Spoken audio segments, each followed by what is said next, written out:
And I remember the first time that this really clicked for me, and I said to my friends, I'm realizing now that he's nothing that I thought he was, but he's everything that I was afraid he was.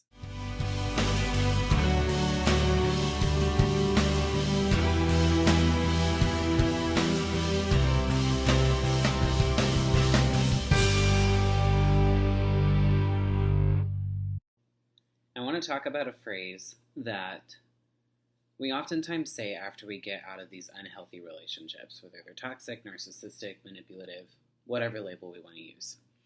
And that is, I know that deep down, there's a good person in there. The problem with this phrase is that it's often used in a subconscious level to shield us from the pain of accepting who this person actually was. Because I really want you to think about this. If you got out of these kind of relationships, you're dealing with somebody that was constantly manipulating you. You're dealing with someone that was lying to you, most likely, a lot, possibly cheated on you, that they were gaslighting you, they were blame shifting everything to you, they were projecting onto you. This is who this person really is. But it's very hard for us to accept that this is who this person actually is. Because our mind knows that once we accept the fact of who this person really was, there's this whole family of emotions that comes along with that acceptance. So our brain kind of coins this, oh, well, we'll just lower the intensity or lower the severity of what we just went through by saying this phrase of, I know there's good deep down. Like deep down, there's a good person in there, and we think that we know that because we saw a good person at one point in time, which is what we ultimately fell in love with. If we knew who this person actually was, what they were actually capable of, if we knew what they were doing behind closed doors, we would have never allowed ourselves to fall for this person. So we kind of have this concept in our brain of who we wanted them to be. And oftentimes what we're holding on to when we're saying these phrases of, deep down there's a good person, what we're holding on to is the facade and also the potential that we think that they had. And here's the thing about this. It's completely understandable that we want to do this because nobody truly wants to admit that we fell in love with a terrible human being. Nobody really wants to admit that we were living with a monster. It's not like those are fun realizations. But to hopefully understand why this is happening a little bit more, if we left, that means something happened. Whether they discarded us, we discarded them, and probably a whole lot of information and truth is starting to surface, and we're processing so many things at one time. And there's only so much that our brain can process in one sitting.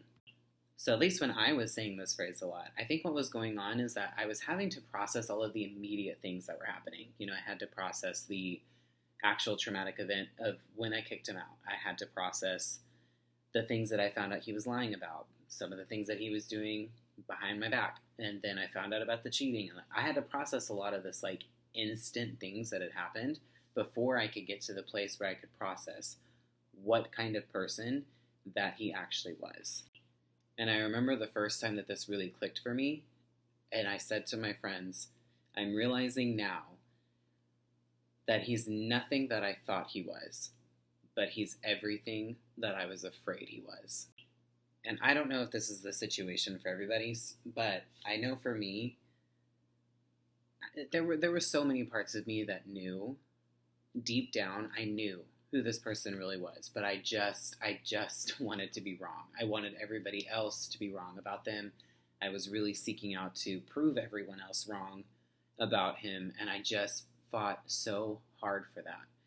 And to come to that realization that he was everything that I was afraid he was, there was so much guilt that was associated with that acceptance. There was so much grief that was associated with that acceptance. And there was so much anger that was associated with that. And I didn't know who I was more mad at. I didn't know if I was more mad at myself or if I was more mad at him.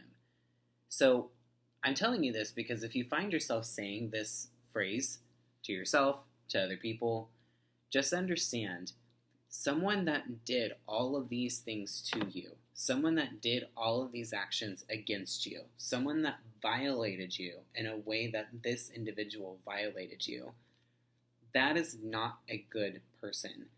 People that are good deep down, they don't do these kind of things. People that are good deep down, they may be struggling with some things, but they're trying to get better, or they're working on themselves. But they're not doing what this person did to you on a daily basis or regular basis where this is their pattern of behavior. They've shown us who they are. And if we really want to move past this point of this emotional roller coaster and arrive at this destination of indifference, we really have to get to a place where we are allowing ourselves to accept who this person really is.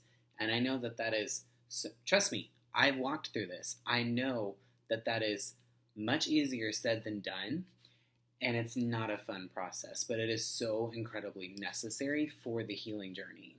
So if you do find yourself in this position where you're saying these phrases, I just really want to encourage you to start moving towards a place of acceptance when you do feel that you're ready.